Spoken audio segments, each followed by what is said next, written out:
Attorney Rufil Fernandez Banyok. Attorney Rufil Fernandez Banyok. Straight to the point. O karon, ania ang inyong anchorman. Veritatem sed pro veritate. Wa kitay mahimo aron sa pagpakigbatok sa kamatuoran, kundi aron sa pagdapig sa kamatuoran. Straight to the point. Luzon, Visayas ug Mindanao, Pilipinas ug sa katawhan kutob sa mabot sa tong Sibya sa tibuok kalibutan via internet. Maayong buntag ug kumusta live gikan sa Queen City of the South, Cebu City, Philippines. Welcome nining atong tulumanon ug inyong tulumanon. Straight to the point. Kini po niyo boss kalagad sa kahanginan kasamang Rufil Fernandez Banyok. Mao'y paday makiguban kaninyo nining laing adlaw sa atong pagpakigbisog. Adlaw karon mahigala nga Martes, pitsa 17 na. Buwan mahigala sa Marso tuig 2026. Straight to the point. Sa gihapon hatagan tagpagtagan ng mga issues nga may labot ang lungsod. Nagbagang mga expose, naguna mga reports. Dinhi lamang gihapon mga higala sa atong pagban-uban nining atong tulumanon ug inyong tulumanon. Straight to the point. Nagunas to may iskutaran karon nga buntaga mga higala. Laing big time oil price hike ipatuman sa mga kumpanya sa lana. Sugod karong mga orasa.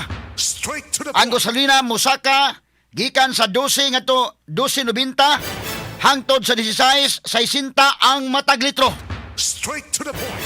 Diesel gikan sa 20.40 hangtod na sa 23.90 ang matag litro. Straight to the O point. ang kerosene sa 6.90 hangtod na sa 8.90 ang matag litro nga increase. Straight to the point. Naunsa naman yung kalakiha in taon mga sukit tig paminaw.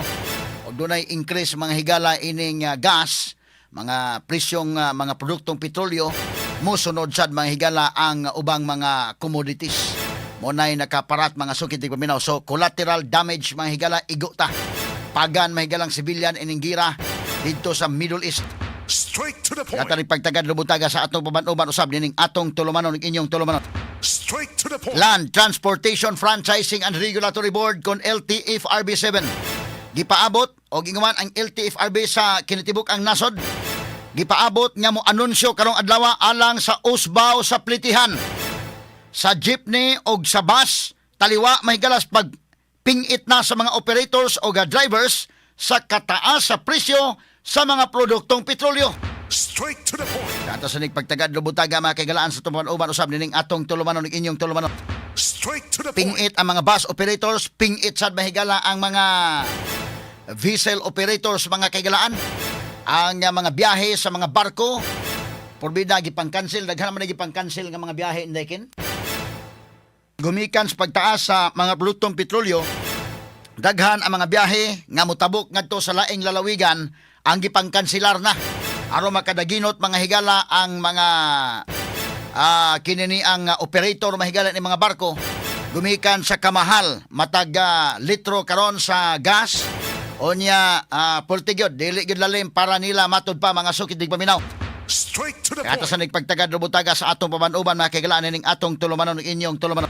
Straight to the point. Gikan sa regional director sa LTO hangtod na sa ilang mga enforcers gipang ilisan samtang gihimo ang investigasyon subay sa nadawat nga reklamo bahin sa giingong korupsyon o pag-abusar sa gahom. Straight to the Kata sa point. nagpagtagad lubutaga sa atong paman-uban mahigala ning atong tulumanon ug inyong tulumanon.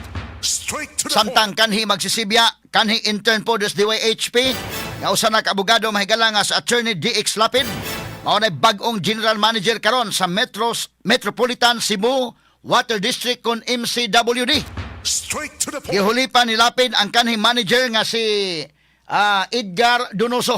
Straight to the point. Ato mahigalang tagag pagtagad ni usab mga kahigalaan og may hinaot ta mahigala nga matutukan mahigala og dunay sinsiro mga higala nga liderato diha sa MCWD. Na naman as DX Lapid og naapod mahigala si Mr. Almendras nga naa diha.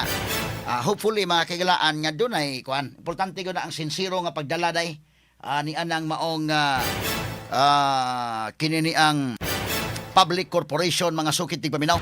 Straight to the point. Yan ang maong GOCC.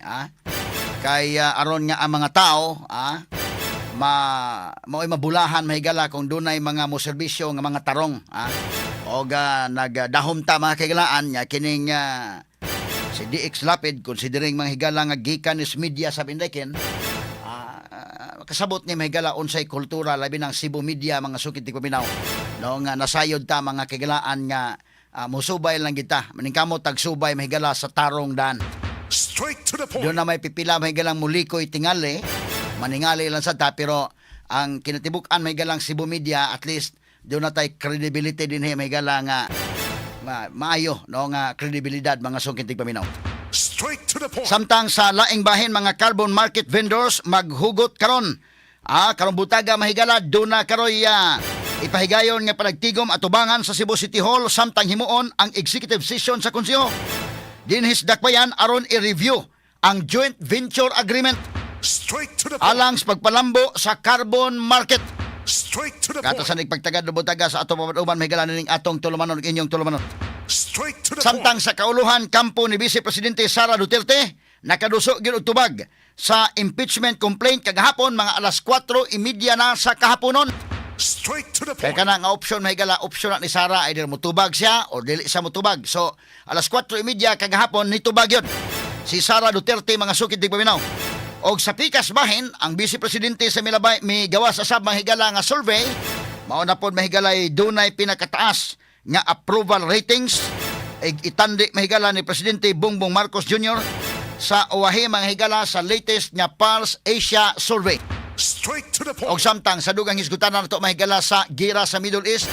Nagatanig pagtagad o ato pagpadayon sa diskusyon mahigala kay padayon karon ang tensyon didto mga higala sa tunga-tungang sidlakan o kini mahigala daghan ang mga nasod usab nga naapektaran gumikan sa mahigala sa pagtaas sa presyo sa mga produktong petrolyo. Tungod po sa problema diya sa Middle East og labawng problema mahigala ang Strait of Hormuz nga gi-close mahigala sa Iranian military og unya maglisod mga higala pag-agi ang mga commercial vessels ang muagi mga sukit tigpapinaw kay mga hadlok mga kahigalaan basig tirahon no sa mga military sa Iran. Straight to the point. Si Trump miingon nga mo-escort sa mahigala ang US Navy alang niining mga commercial vessels nga muso dito kay may laing agianan yun.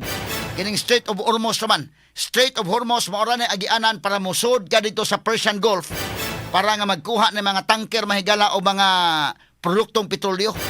Sila muagi gyud ka sa Strait of Hormuz unya kana naaman diha mahigala mga military sa Iran. Kay under man sa nila mahigala ang dito sa northern part anang Strait of Hormuz. At ang hitagag pagtagad ng butaga mahigala. Kini kuban pang mga isgutanan niyo mabati exclusive over DYHP RMN Cebu 612 sa dial sa inyong mga radyo ug sa 93.9 IFM. Sa serbisyo publiko, maaasahan mo. Mga balita'y detalyado